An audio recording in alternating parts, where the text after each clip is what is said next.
As long as the person's in this world, in their body, they're confined to their body, they're confined to this world. They can't connect to Kodesh Baruch Hu the way they want to. The moment a person dies, the body is dead, and we're sad about the loss of the person. But the neshama's gone up, and now can talk to other souls and be connected to Kodesh Baruch Hu on a much higher level. It's a freedom. The soul does not want into the body in the first place. It's got to be cajoled and forced down and implored to go down, because that's the way it fulfills itself ultimately through the mitzvahs of the goof and to elevate the body. But it doesn't want to come down in the first place because it's a much freer world for the soul, for the spiritual reality. Likewise, when these things happen, as a result of that, these things are rectified and sent back to Shemaim on a much higher level. That's the second reason for Karbanos. And the first reason, which he spoke about before, which I mentioned before about the Rambam and the Ramban, that the point is to eliminate the Zuhama, the indelible impurity that resulted from the snake interacting with Adam and Chava. That's the first stage of rectification. L'tahir es ha'olam muzmasan v'tam sheni hu mishum tikun ha'avyus l'zachech es olam mi'avyusam. So the first one is just to get rid of the Zuhama from creation. And the second one is to actually reduce the amount of physicality of creation, to prepare it for the ultimate tikkun of the world, to get back to the level of Adam before the Chet, and the world before the Chet, and even higher levels after 6,000, when it becomes completely ruchani, as far as we're concerned, and those are the levels of the world to come. And all of this, the karbanos are to facilitate that. It's the process of facilitating that. Hatama Shlishis, the third reason, Od Yoter Gavoa V'Na'ala. The third reason is even higher than the first and second reason. V'Hula Taken Es HaMachus Atzma. So now it gets even more Kabbalistic, because now we're talking spheres.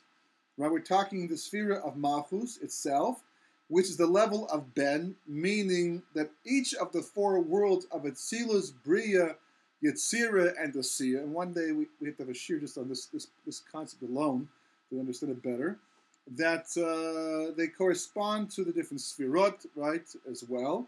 And each of these levels has a specific Yud-K expanded, because Yud-K, Vav-K can be actually expanded, and the expansion represents a increased revelation of God's light.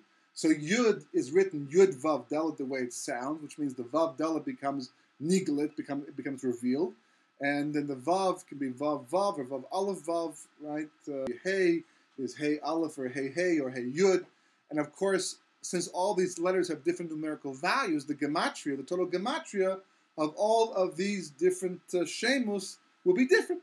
So likewise, the level of Malchus, which corresponds to the level of Osiyah, is called Ben, because it has the gematria 52, which is the gematria of Ben. If you add up the different Osiyos of that specific Yud Ke Vav Ke, Aklali, Hasher Yerda Behecho Kodesh Kodeshim Be'olam Abriya, Liyot Shorish Lechol Nevrim L'Kulam V'Nasi Sham Sod Behema Shehi HaBehema Deravia Al Elef Turi. Okay, this is all Kabbalistic language over here that I'll just read it literally, but he's going to explain it more specifically. That he says the following thing. Okay, he says, okay, here's the Kabbalah. He says what happened was that it went down into what's called the Heichel Kodesh Kodeshim, the sanctuary of the Holy of Holies in the world of Bria, which is the level of Bina in the sphere of level of Bria itself. Liyot Shorish L'Kol HaNevri'im, to become the root of all living beings. V'Nasi Sham Besod Behema, and it there became the son of Behema.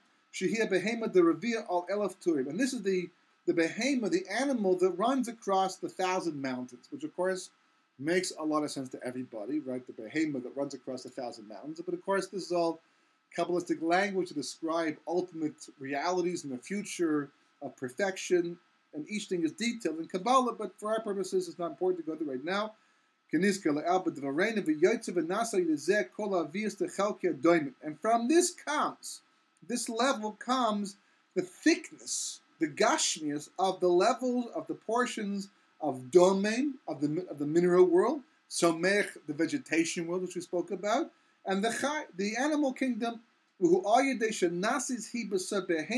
because it became the sod, the basis, the Kabbalistic basis for these realities, which we take for granted in everyday life,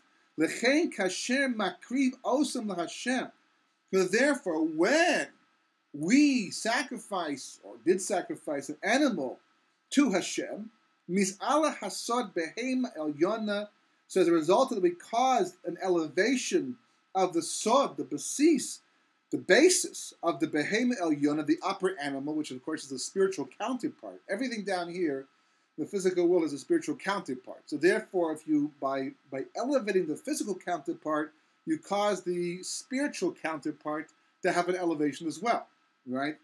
So what's going on over here now? Because of the chet, it went down from Atzilus into the lower levels, or at least projected its light to the lower levels, and now you're reversing the trend by bringing the sacrifice. By bringing the physical entity down this world over here, you're causing a chain reaction to elevate the spiritual entity that came down, but now it's going to go back up again because the physical entity has been burned up and elevated through the burning up, through the sacrifice itself, is going to be a tikkun, a major tikkun, a major rectification. It's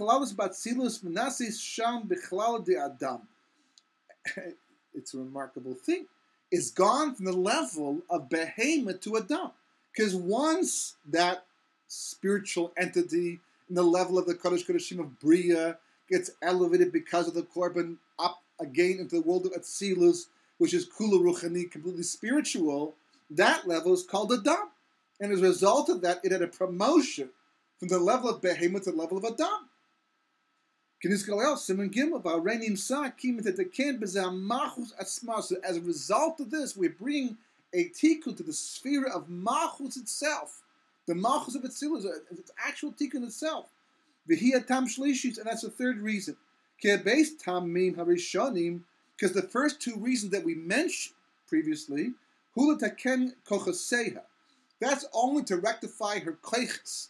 In other words, the energy, the light that came out from the Malchus, that came down in the worlds, the lower worlds. So the first two reasons of ridding the world of Zuhama, of spiritual impurity, and then, as we said, to transform these realities into more spiritual entities once again. So these first two reasons we're working on the koyach of the sphere of Malchus, but not the Malchus itself specifically, but, right, with Shehu Olam Asabiyah, or to the worlds of Bria, Yetzirah, and Asiya, of Altama Shlishis. But the third reason we're mentioning right here, Hulatakin also Atzma La Laisa Liyos Bechlam De Adam. So we're the third reason is specifically working on the sphere of Malchus itself and elevating it from the level of Behema, which is the animal level, up to the level of Adam, which is, of course, a much higher level, by putting it back in its place where it belongs, where it was before the Chet. Right, little by little we're doing this, because if we did it all at once with all the karbanos, but it gives you an appreciation of when the karbanos are being brought to the base of Mikdash. Phenomenally, what the tikkun was taking place in the Mishkan and the base of Mikdash on a daily basis. And had it been done l'shem shemaim, had the Jewish people been doing it on the level they're supposed to do it, and the tikkun, the rectification of the Jewish people themselves, and then after that, the world would have been unbelievable, phenomenal, and complete. And of course, would have resulted in Yemos HaMashiach. So instead, what's going on, we'll see in a second how we replace that. Well, these are the three reasons. Now, the practical difference is going to be, today we have no karbanis, so how do we do this? So Chazal explained, the Gemara explains that tefillah is bimkom the karbanis, right? When a person davens, the davening itself, and we actually even say the karbanis in the morning, most people say the karbanis in the morning, but certainly tefillah itself, as the Gemara says, Shachris and Mincha and Mariv are bimkom the karbanis, and because of the fact that we're davening bimkom the karbanis, it has to be done the proper way.